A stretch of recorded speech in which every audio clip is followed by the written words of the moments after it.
Welcome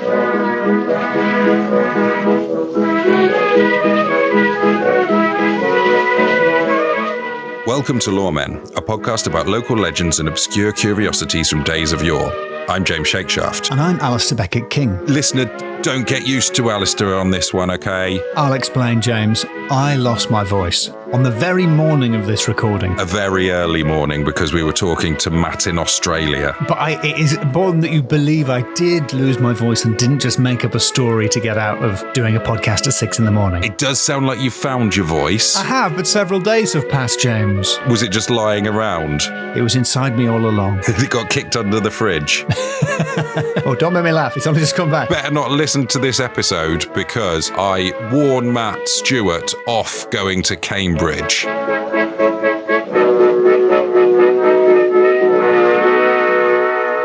Hello, listener. It's James here. Yes, as the introduction will have briefed you, Alasdair is sadly struck down with a lost voice. He's texted me already just before the recording to say his voice has been lost, but also to reassure me that he is a brave little soldier, which I actually 100% agree. I don't know if you're noticing this early morning timbre to my voice, but this is what the bus driver gets.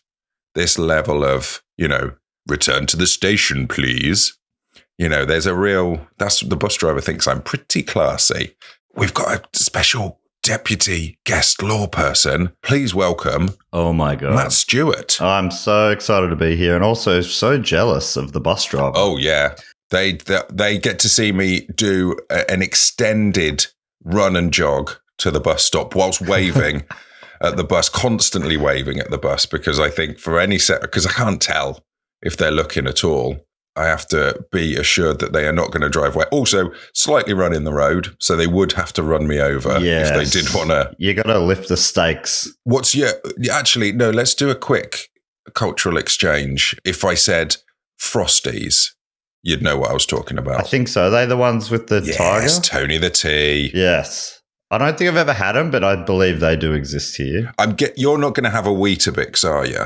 No. Weetabix won't have made it across. I can't believe that gets out of the country. Well, I think we've got two versions of that, and I think it's very similar to the Vegemite.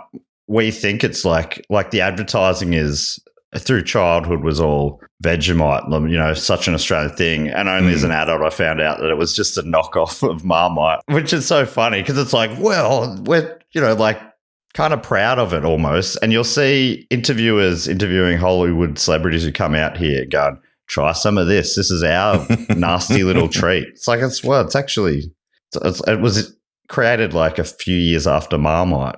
I don't know the origins. I know that Marmite is a byproduct of the brewing process. Yes, exactly the same. And over here, the advertising angle has always been you either love it or hate it.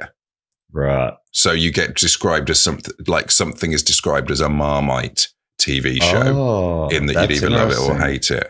Like a coriander type thing. Cilantro, as you might say. Thank you for translating for me. Oh, no, cilantro, I don't. Oh, I think that's really? way too fancy. We say coriander. Australian. I think it's American cilantro, which is, I think, a superior word for it. Just continuing the cultural exchange, you say you're ever so fancy with your bell peppers.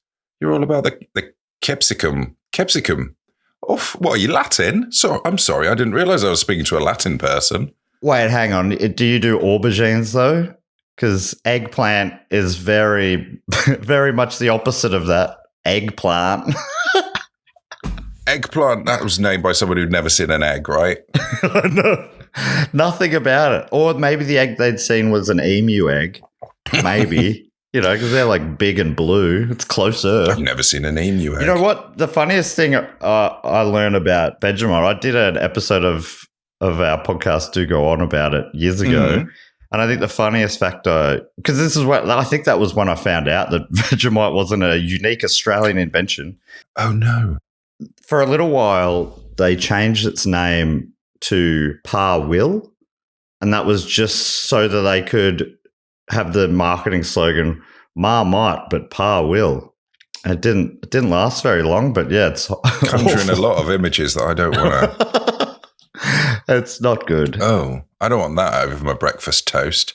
I'm also first time doing a show in Wales, in Swansea, which is exciting. Yeah. Oh, good one. That should be fun. I've only ever spent half a day in Wales. Yeah. Traveling down through England and sort of popped across the border. Basically just to say we've been there, and we ended up stopping in Wrexham because I'd been watching that TV show. Oh, yeah. A few years ago. And we had a few drinks at that pub there. That's really? By the stadium? Yeah. Had a chat to the publican there. Off the telly? Wayne, I think. Yeah, off the telly. He was lovely. So, right, okay, so you're just going to see Wales. That's great. Wales is a beautiful country. You're also going to some places in England that you've been to before. You got your Bristols. Not going to Bristol. I think Swansea is sort of a stand-in for that. Of course, yes, just over the bridge. But I love Bristol, but I think it's sort of the idea is probably that hopefully the people, like, because all the shows I've done in Bristol over the years has had a fair chunk of Welsh people come along. So hopefully it'll work in reverse as well. You know, it feels like I owe the Welsh one. They ask me every time I'm there, they're like, any chance you can come to us next time? I'm like, I would genuinely love to. So I'm glad to be getting there. But you've got a Birmingham and you've got a Manchester date. Edinburgh kicks it off at the Monkey Barrel, which is a great comedy club up there. That is a lovely club, yes. And then finishing it all off in London town. Oh, in that London town with the Map Men. With the Map Men? You mates with the Map Men? Oh, yeah. You know, the Loremen and the Map Men. Do you ever hang out? We've got them coming on in a couple of weeks. Can you give me a quick lesson on the real name for Wales? The C-Y... Cymru. Cymru. I'm not an expert on Wales and Welsh stuff. But that is way closer than where I was, just reading it. Cymru. Cymru is Wales. Cymru. Okay, sick. That is about all I know. Actually, no, I do know Dinner for Mike Wedi Mynd, which is There Was My Bike Gone. Okay. That really, I imagine this is probably how you learnt it, but it sounds like you just said you've got dinner for Mike. Yeah. And Wedi Mynd might be like, his surname. And what else? Pamfidu. Which is Why Me, God. Oh, that's fantastic. Yeah, I think. Can you explain to me why English people don't call it Cymru instead of Wales? I mean, I know why they used to not, but why do they still not? They used to not because you had no respect for them, but that's changed now, right? I think just because a lot of people are very slow to change their minds, really. But you think it'll happen eventually, probably? The way politics are going at the minute, probably not. Okay. Yeah, okay, fair enough. It's one of those bizarre things to me that it's like, surely you get to name your own country. Yes, you'd think. As long as they've been devolved, they do have their own parliament and stuff. You'd hope. But it is called, like, the stuff is called Cymru, but then also we do in England call other countries names that aren't their name. There's some that were quite close, like Italy and Italia, France, though evidently that is worlds away if you actually try to say it in France. Germany, that's completely different to Deutschland. They're the ones that I reckon the ones that are close, fair enough. You're making it a pronounceable in your mouth, yes. But when it so I think you could change Australia. You ever hear Angus Young say Australia? It's very fun. Because he's got such a muddled accent because he was born in Glasgow, I think, and moved to Australia when he was, 7 or something, and then grew up in Australia and then has sort of lived around the world, basically, traveling the world for us. But he says Australia.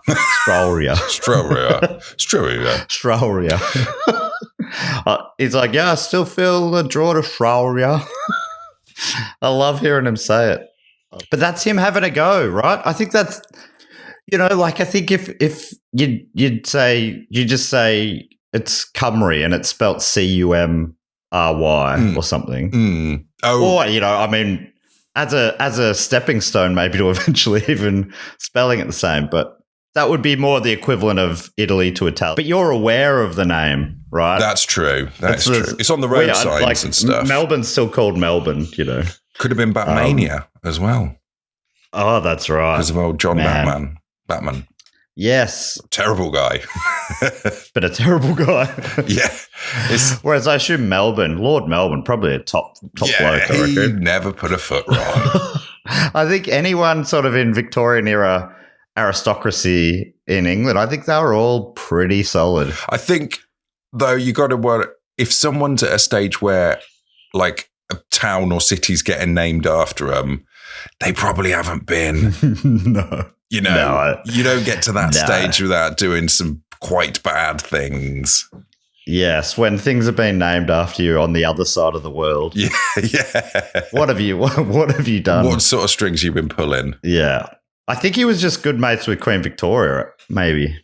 It's funny to live in a city and not really know much about the guy who's named after. Yes, but we don't have that many named after people in England. It's all like the things. It's named after things. Yes. That were there, like. Yes.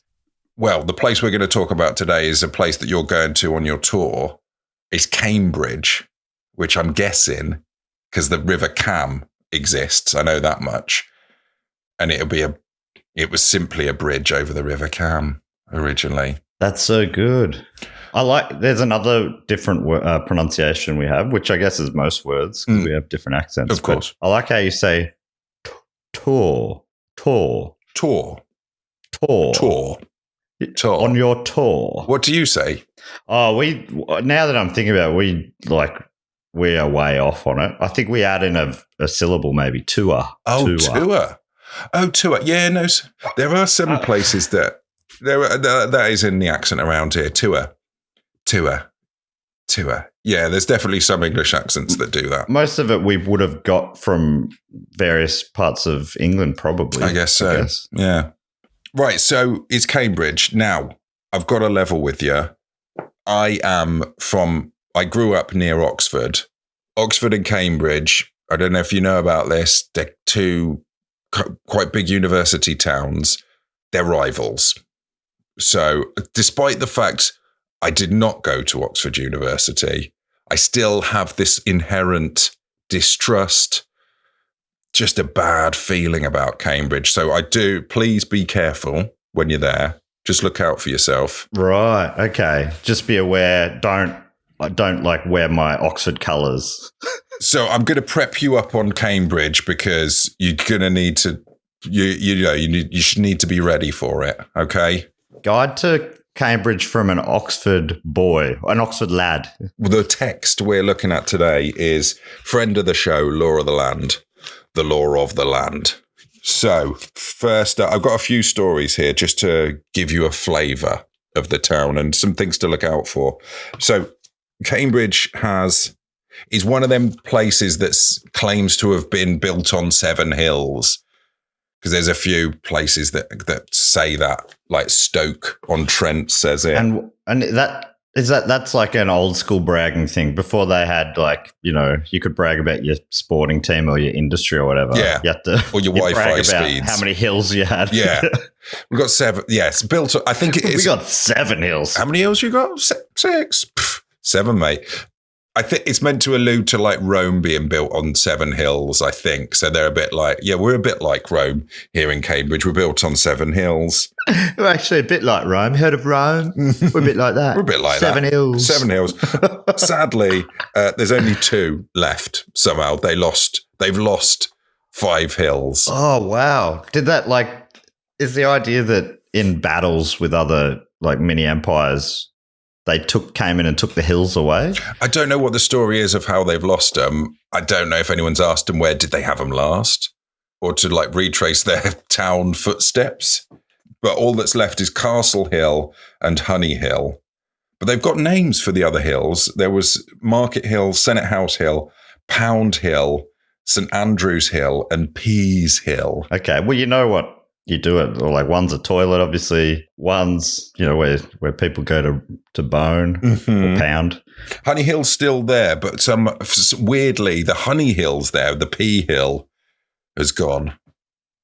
Right. Yeah.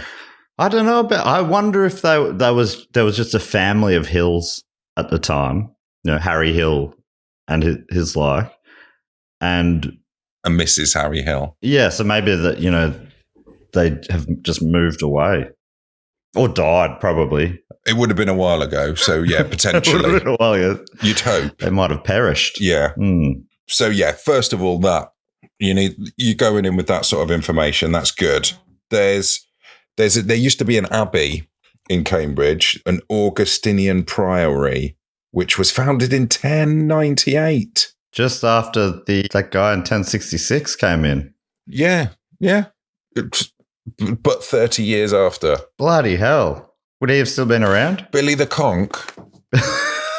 Billy the Conch. I think he would have been dead by then. But Billy the Conch Jr. Oh, yeah. Conch the lesser sequel. Where did Billy the Conch? What's Billy the Conch's dates? 1087. We're firmly in the reign of Billy the Conch 2.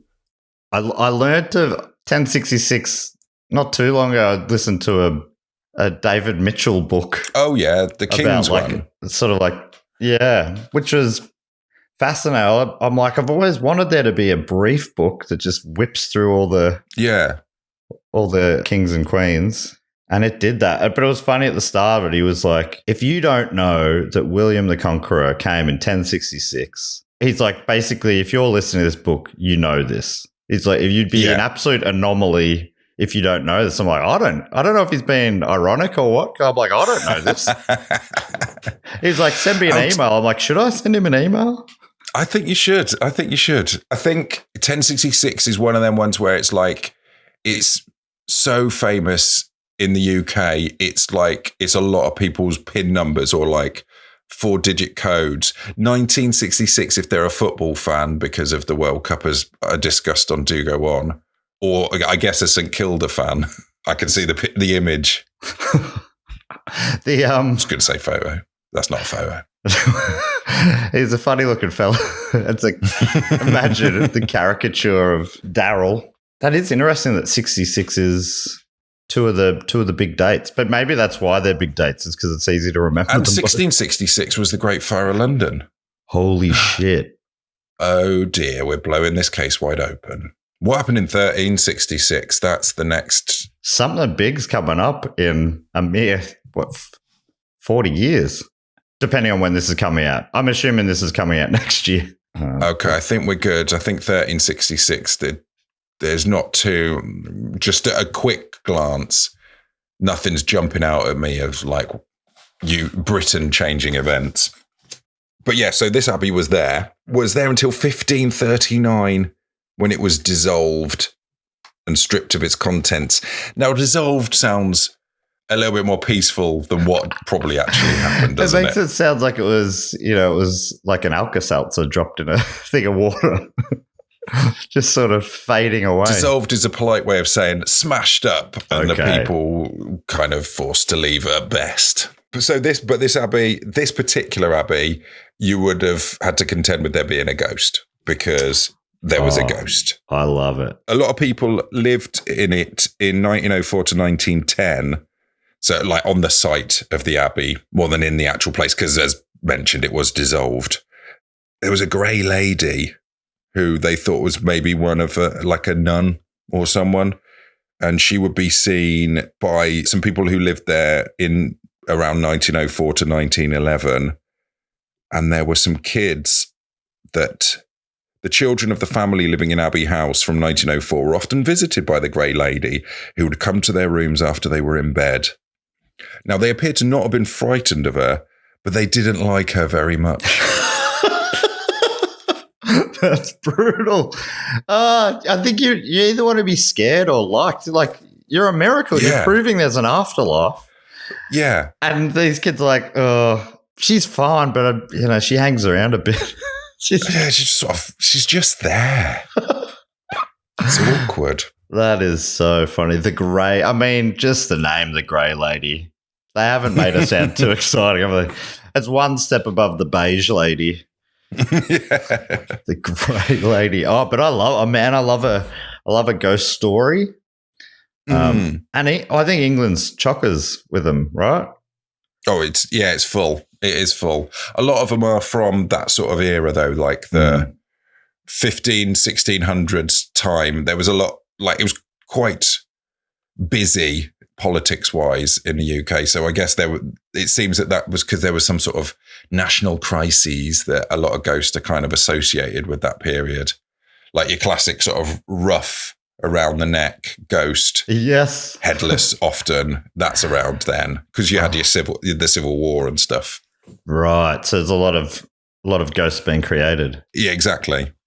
Yeah. But that takes us to Cambridge Corpus Christi College, which is haunted by the ghost of Dr. Butts.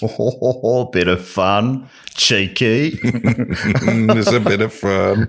Quite literally. Thank you. He was the Chancellor of the university during an outbreak of plague in 1630. And his ghost is said to haunt above the kitchens.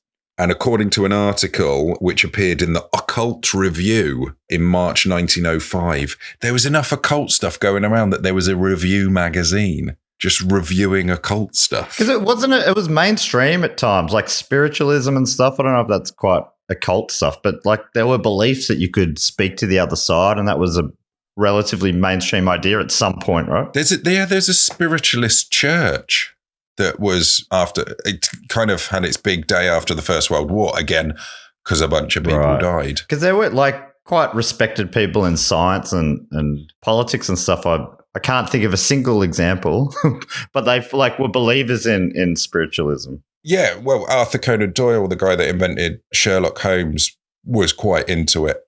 Yes. But that's because his sons died in the war. Right. And it's only after that he really got into it. I think, what's his name? He'll come up in a little bit. Isaac Newton, who was definitely a scientist. He was quite into quite a lot of, the thing turning lead into gold. And a lot of it was kind of hidden because it didn't really tally well with his actual science. Right. Because,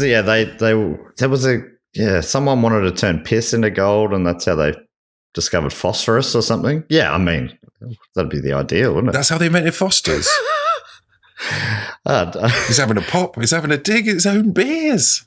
His own favourite beer, and that's canon. Is it really? Well, it's funny because it is. I mean, you would have realised coming to Australia that you can't even get it here. You can't even get. So it's basically just an English beer now. It's like Maryland cookies. You can't get them in Maryland. You can't get them in America. They're sort of touted as being this kind of American food, and no, you can't get them in America. They don't exist. They are purely English. Isn't marketing so ridiculous? Yeah, it's just a full fabrication. It's amazing to still get away with that sort of stuff. Yeah. But yeah, Foster's, I think it was a big beer before my time. But yeah, the first one I had was when I went, was backpacking through the UK years ago. Really? And that wouldn't have been brewed in Australia? No, I don't think there is any Foster's brewed in Australia anymore, as far as I know. Let's bring it back. Let's not. Be all right. It'll be all right. I mean, it's because there's like 3 or 4. That's the brewery that does VB and Cult Draft and Melbourne Bitter. And I think they were all vaguely similar beers. Like, yes. Not everyone would pass that blindfold test, I don't think. Yellow beer. Yeah, lager. Pretty inoffensive lager. An undergraduate in 1904 looked up at the window and saw a man with long hair leaning out and glaring. So far, so angry Dean, but I'm spooked. All he was a head and shoulders. There was nothing else of him. So the undergraduate ran upstairs to get a better view, and the figure had gone. And he spoke to people, and the door to the room was locked. Oh, my God. See, the guy came up with the shampoo? Could have been. Could easily. That is... Tim O'Tay. I've not heard of such a spectre before. Just head and shoulders. Just just glaring. I like the shoulders were included, though, because that you can do a little bit more body language with a glare if you've got shoulders, I think. You can sort of stare and then... Well, you can shrug. Yeah. Which is like if you're staring at someone and shrugging. I think that adds a lot to your game as a ghost. Ghost-wise, yeah. I think that is the sort of thing that would mean a kid would say they didn't like you. I'm not afraid of him. I don't like him. He stares and shrugs. Shrugging head and shoulders is so funny. An apparition that's just the shrugger. The shrugger. The grey lady and the shrugging head. It's Dr. Butts, the shrugger. Ironically, it was just the top of his body, though, that was seen. Dr. Butts. Don't know what his first name was. We're all guessing it's Seymour. Yes. And because of The Simpsons. Did he? And he lost the rest of his body, I guess, in the plague. Like it was one big boil that popped, and in the afterlife, only head and shoulders remained. It doesn't say. I reckon if I was going to be one small part of my body in the afterlife, I'd include the head in it, because that's where a lot of things get done up there. I think, pound for pound, I think the head, it's like where you think. Yeah.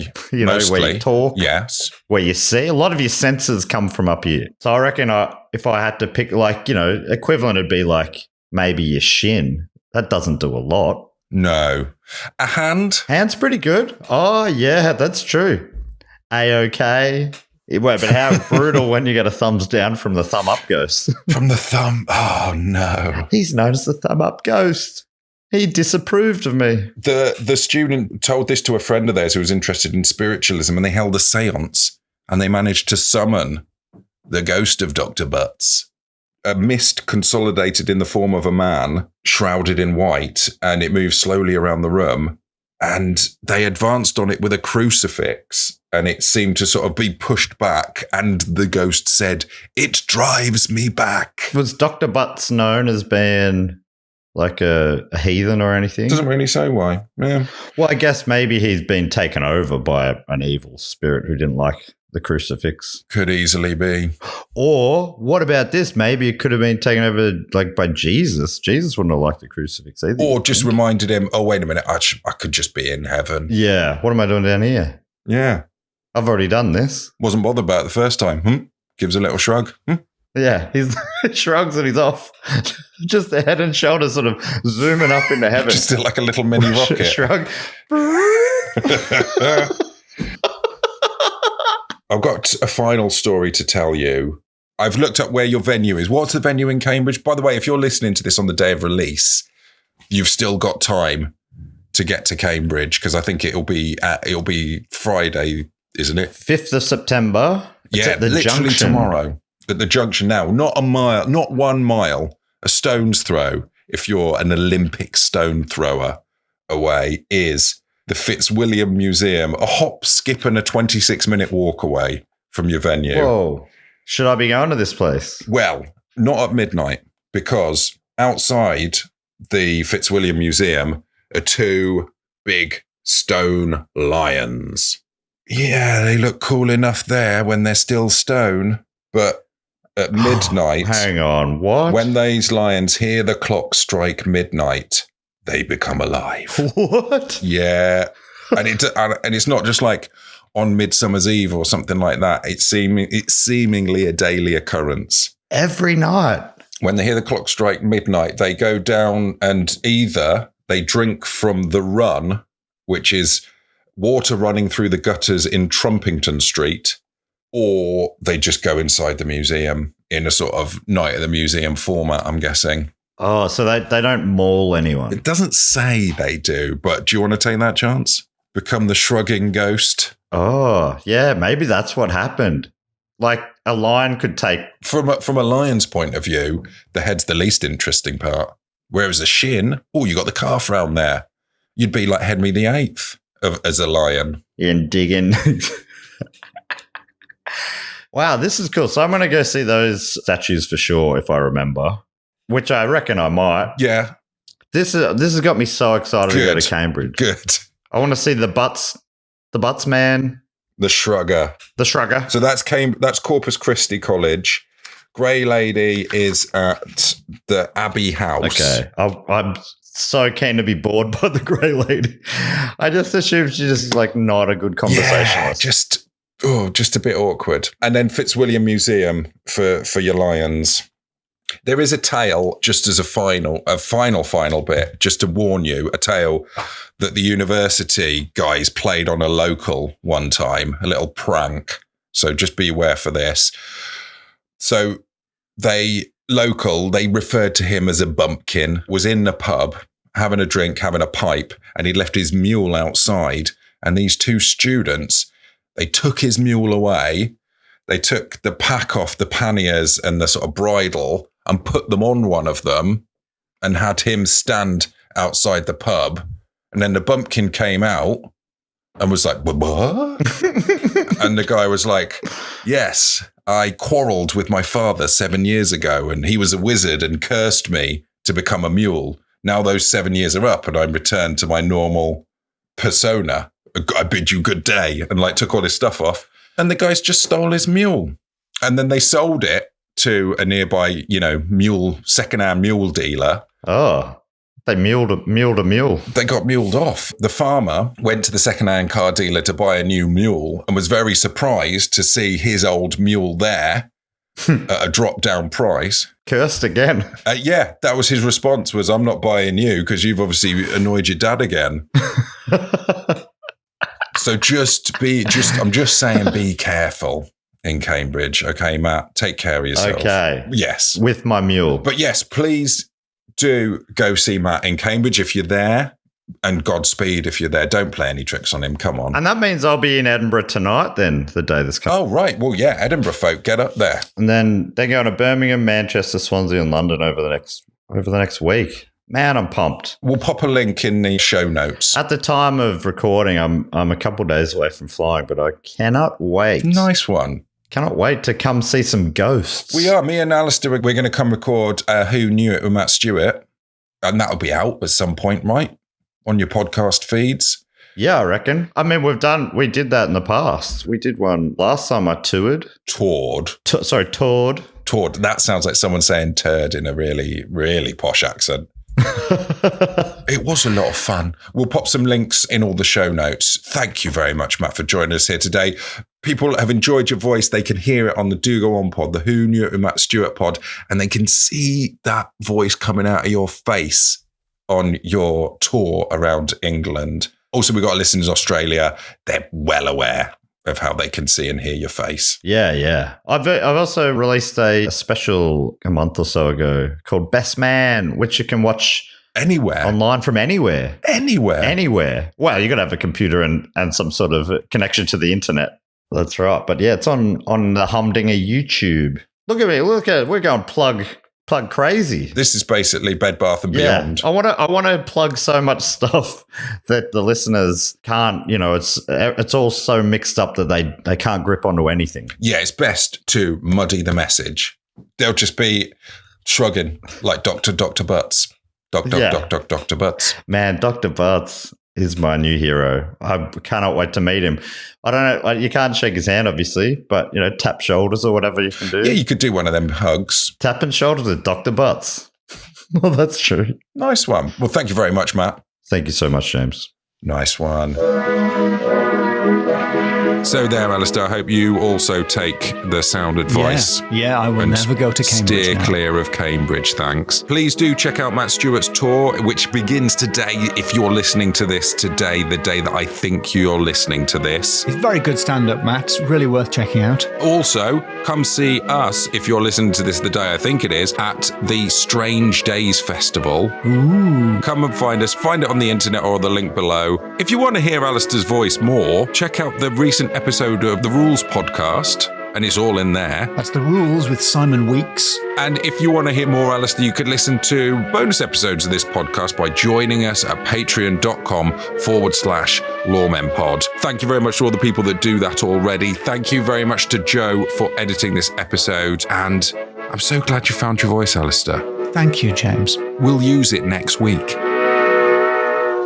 That's so good. It's your voice already is so nice to listen to anyway, but the early morning timbre. Yeah, I think I've made up that pronunciation, but thanks for backing me up. Oh man, I just assume I'm learning. I'm learning right off the bat. It's one of the ones that I've only seen written down.